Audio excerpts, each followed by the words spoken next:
Hi, എല്ലാവർക്കും നമസ്കാരം. ഇന്ന് കൂടുതൽ പേരിലും കണ്ടുവരുന്ന ഒരസുഖമാണ് ലൈഫ് സ്റ്റൈൽ ഡിസീസായ ഹൈപ്പർ ടെൻഷൻ അഥവാ ബ്ലഡ് പ്രഷർ കൂടി നിൽക്കുക എന്നുള്ളത്. നമ്മുടെ നോർമൽ ബ്ലഡ് പ്രഷർ എന്ന് പറയുന്നത് 120/80 ആണ്.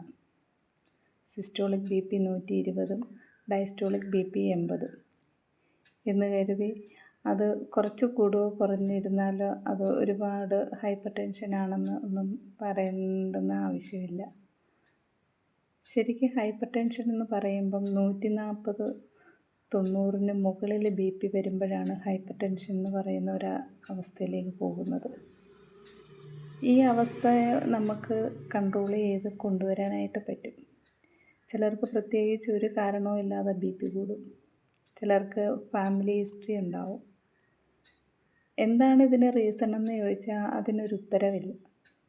എന്നാൽ നമുക്ക് ഈ പ്രഷറിനെയൊക്കെ കൺട്രോളിൽ കൊണ്ടുവരാൻ പറ്റും. ചിട്ടയായ വ്യായാമവും അതുപോലെ നമ്മുടെ ഭക്ഷണക്രമവും നിയന്ത്രിച്ചാൽ നമുക്കൊരു പരിധിവരെ ഹൈപ്പർ ടെൻഷനെ തടഞ്ഞു നിർത്താനായിട്ട് പറ്റും. അതുപോലെ നിങ്ങൾ ഡോക്ടറെ കണ്ട് മരുന്ന് കഴിക്കുന്ന ഒരു വ്യക്തിയാണെങ്കിൽ ഒരിക്കലും ഡോക്ടറിനോട് ചോദിക്കാതെ മരുന്ന് കഴിക്കുന്നത് നിർത്തരുത്.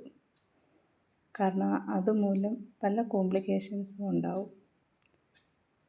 നിങ്ങളുടെ പ്രഷർ പെട്ടെന്ന് ചെയ്താൽ സ്ട്രോക്ക് പോലെയുള്ള അസുഖങ്ങൾ ഉണ്ടാകാനുള്ള ചാൻസ് കൂടുതലാണ്. അതുകൊണ്ട് പ്രഷറിന് മരുന്ന് കഴിക്കുന്നവർ ചിട്ടയായ ഒരു എക്സസൈസും കാര്യങ്ങളും ചെയ്യുന്നതിനോടൊപ്പം തന്നെ റെഗുലർ ചെക്കപ്പും ചെയ്യുക. ഞാൻ ജയന്തി പ്രകാശ്. ഇതുപോലെയുള്ള ചെറിയ ചെറിയ ഹെൽത്ത് ടിപ്പുകളുമായിട്ട് ഇനിയും ഞാൻ വരുന്നുണ്ടാവും. നിങ്ങൾക്ക് ഈ വീഡിയോ ഇഷ്ടപ്പെട്ടെങ്കിൽ ലൈക്ക് ചെയ്യുക, ഷെയർ ചെയ്യുക, കമൻറ്റ് ചെയ്യുക. അതുപോലെ നിങ്ങൾക്ക് കൂടുതൽ എന്തെങ്കിലും അറിയണമെന്നുണ്ടെങ്കിൽ എൻ്റെ വാട്സപ്പിലേക്ക് ജോയിൻ ചെയ്യാം.